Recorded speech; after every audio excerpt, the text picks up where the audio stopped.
Shamarran gola madaamii hojjettan hundi keessa viidiyoo kana dhaabbadhaa hanga dhumaatitti dhaggeeffadhaa. Hunduma keessan ni fayyada. Baay'een keessan anaan dabalatee dogongora guddaa dogongoraa jirra. Wallaalummaa guddaa nu keessa jira. Hanga ammaa ofii nagarre waan ta'eef sirriitti viidiyoo kana hanga dhumaatitti dhaggeeffadhaa.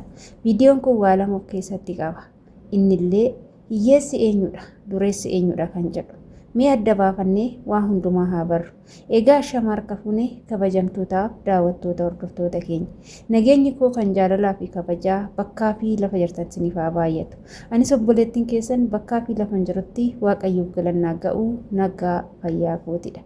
Egaa yeroo baay'ee nuti jechuudha waan tokko yeroo ilaallu, waan tokko yeroo filannu, filannoo keessatti baay'ee kan dogongorru shamarran gola madaamii keessatti. Dogongorri keenya kun immoo baay'ee nu miidha jechuudha. Ofuma keenyaaf dogongorree ofuma keenyaaf miidhamna. Mee dhaabbannee waa hundumaa haa ilaallannu. Egaa asumarraan gara viidiyoo kiyyaa sin fidetti yoo sin dabarsee viidiyoon kiyya kun akkas jedha. Hiyyeessi eenyudha, dureessi eenyudha jedha. Namni akkamiitu nama akkamiitu hiyyeessaa, nama akkamiitu immoo dureessa kan jedhudha. Egaa ilma namaa ta'ee hiyyummaa wajjin kan dhalate hin jiru. Ilma namaa ta'ee durummaa wajjinis kan dhalate hin jiru. Asumarraan illee jechuudha. Hiyyeessi hiyyeessa caalu, hiyyeessi hiyyeessaa gadii eenyudha yoo jettan nama bal'isee yaadne, nama yaada dhabe, nama sammuu iyyoome malee nama qabeenya iyyoome miti. Sammuun nama tokko yoo yaaduu dhaabe, sammuun nama tokko waan tokko yaadee hojii tokko yoo uumuu dhaabe, sammuun nama tokko yoo yaadee waan tokko gochuu dhaabe namni sun baay'ee hiyyoomee jira. Namoonni baay'een hiyyummaa caalu hiyyummaa maallaqaati jedhanii kan fudhatan ni jiru. Hiyyummaa caalu garuu hiyyummaa maallaqaa, hiyyummaa qabeenyaa, hiyyummaa gamoo, hiyyummaa makiinaa, hiyyummaa mana guddaa bareedaa osoo hin taane hiyyummaa sammuuti. Abbaa qabeenyaa kan jedhamee addunyaa irratti beekamu bar nama sammuudhaan duroome malee nama qabeenyaan duroome miti. Bal'istee gaafa yaaddee gaafa hojiitti of jijjiirte ati dureessa guddaadha. Maaliif jennaan ilma namaa gaafa sammuun ilma namaa hojiitti jijjiirran, gaafa sammuun ilma namaa yaadee waa kalaqee hojjechuu eegalee namni sun jijjiirama guddaa fida. Namni sun kan kalaqee hojjetu sanitti gaafa milkaa'ee iddoo guddaa gaha jechuudha. Garuu namni tokko odoo hin yaadin waanuma harkaa qabu kana ija keessa kan laalu yoo ta'e, waanuma harkaa qabu kana waan guddaa akka guddaa godhee kan ilaalu yoo ta'e, namni kun baay'ee hiyyoomee jira. Hiyyummaa guddaa keessa jira. Maaliif jennaani har'i boruu miti, borus har'aa miti. Akkuma jedhamu yoo sammuun kee kan har'aa qofa osoo hin taane kan boruu yaaduu hin dandeenye, gara fuulduraatti maal ta'uu fi maal gochuu yoo yaaduu hin dandeenye, namni kun baay'ee miidhama guddaarra jira jechuudha. Siniif galeemi. Kanaafuu ijoollee keenya shamarran keenya filannoon keessan gizee baay'ee jechuudha. Shamarran gola madaamii jirtanii nama tokko gara jireenya keessanii fiduu yoo barbaaddan, nama tokko gara nama kana wajjin walitti dabalamee tanan jiraadha jettanii kan yaaddan yoo ta'e, nama qabeenya qabu, nama bareeda qabu, nama immoo birrii baay'ee qabu osoo hin taane nama yaada qabu, nama bal'isee yaadu, nama hojii jaalatu, waan tokko kalaqee nama hojjechuu yaadu malee nama maallaqa qabu tasumallee qabeenya laaltanii maallaqa laaltanii nama tokkotti dabalamuuf hin fiiginaas hin ariifatinas jechuudha. Shamarran keenya baay'ee kan miidhaa jiru isa kana. Namni kun nama akkanaati. Hojjetaa mootummaati. Ijoollee baay'ee nama shamarran biyya Arabaa wanti isin laalis hin taazzabe ani hojjetaa mootummaati yoo isiniin jedhetti ija hin qabdan jechuudha. Hojjetaa mootummaa ta'eef namni sun akka waan guddaa ta'etti kan ilaaltantu jira. Har'a bari yeroo ammaa kana nama qansiraa hojjetutu, nama hojii jaalatutu hojjetaa mootummaa caalaa jiraachaa jira jechuudha. Jireenya keessas gaafa seentanii nama si jaalatu, nama si kabajuu fi nama immoo hojjetee waan tokko dafqee gara kee fiduu jaaladhu malee nama akkasitti dabalame malee nama ani hojjetaa mootummaati jedhee suufii isaa uffatee of tuulutti dabalamuu hin yaadin. Nama uffataan hin madaalinaa. Nama haalaan hin madaalina, nama yaadan madaala. Uffannaa fi haala namaatiin tokko waliin godhinaa jechuudha. Egaa sumarraan dureessa jechuun nama akkamiiti?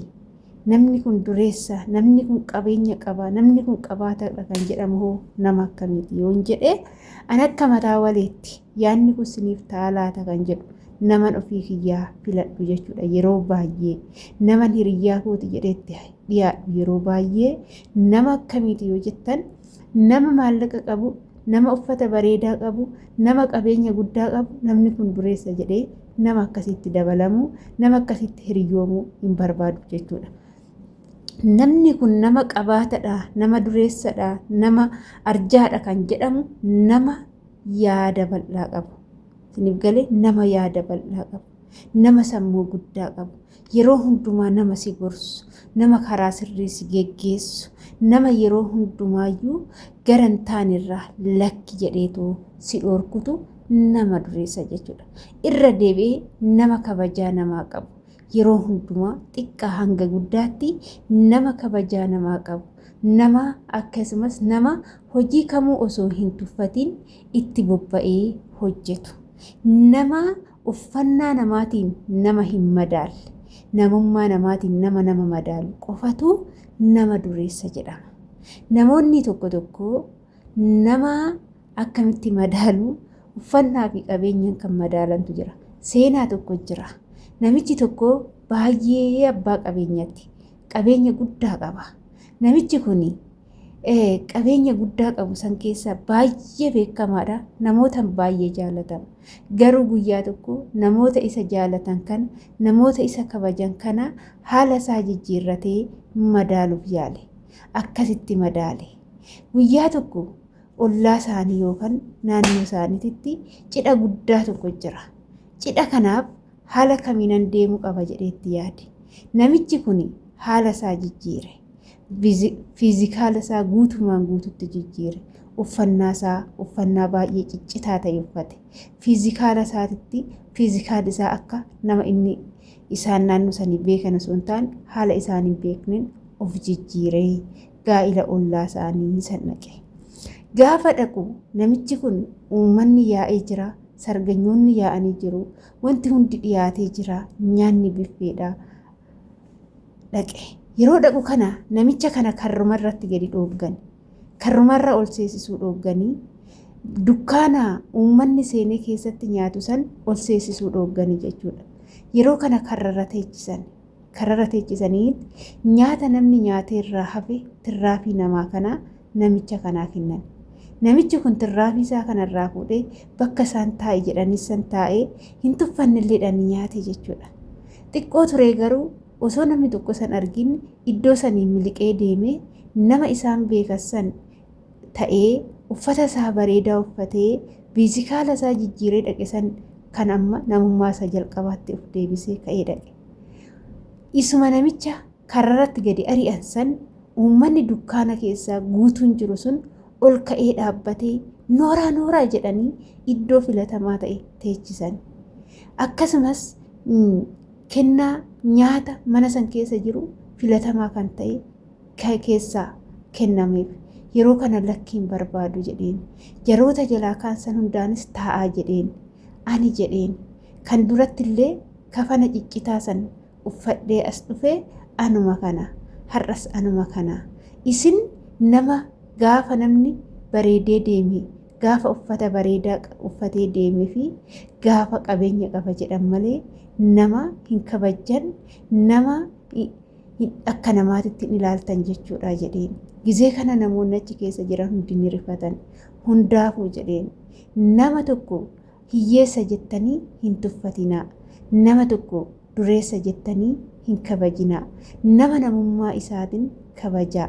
Nama namummaa isaatiin ilaalcha gaarii kennaafi jedhee namichi kun dubbatee nyaata mana sanii osoo hin nyaatin, osoo hin dhugin, uffata ciccitaa uffatee garuu nyaata tirraafii namaa kennameef san nyaatee uffata bareedaa uffatee iddoo bareedaan kennameef nyaanni gaariin kennameef san didee biraa ba'ee deeme.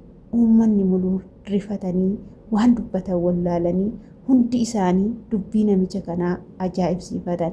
Eegaa yaa hordoftoota kiyyaa shamarran gola madaamis ta'a nama kamiyyuu ta'a jechuudha.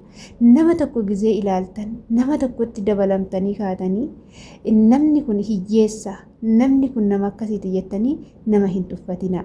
Hiriyaa keessanis haa ta'u nama boru wajjin jiraattanis haa ta'u nama hiyyummaadhaan hin tuffatinaa.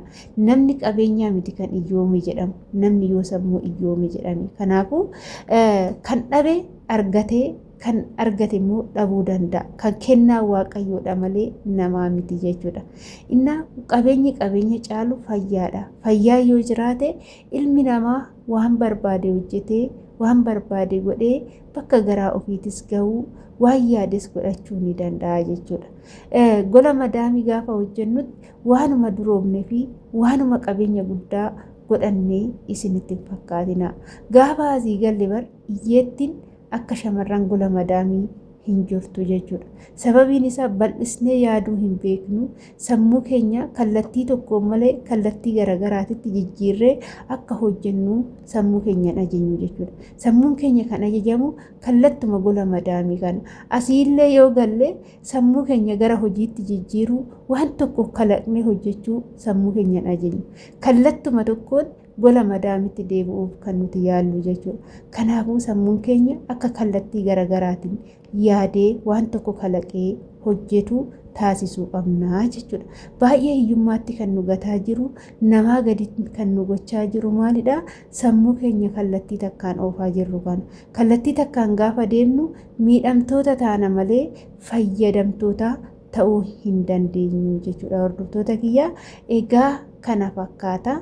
Viidiyoon har'aa qabadhee dhufe waa baay'ee irraa barattu jedheetanan ilaalaa yaadaa jechuudha. Namoota hedduu haalaa fi yeroodhaan kan nama jijjiiran bakka kaleechaa sanii yoo jijjiiraman bakkuma guddaa waan ga'anitti fakkaatee kan nama kaleecha rakkoof gadadoo wajjin dabarsan tuffatanii bira darban hedduutu jira waan ta'eef dhabuu fi argachuun immoo haala yeroo irratti hundaa jechuudha. Namni kamuu kaleecha ofii dagachuu hin qabu. Har'a ofii qofa ilaaluu hin qabu.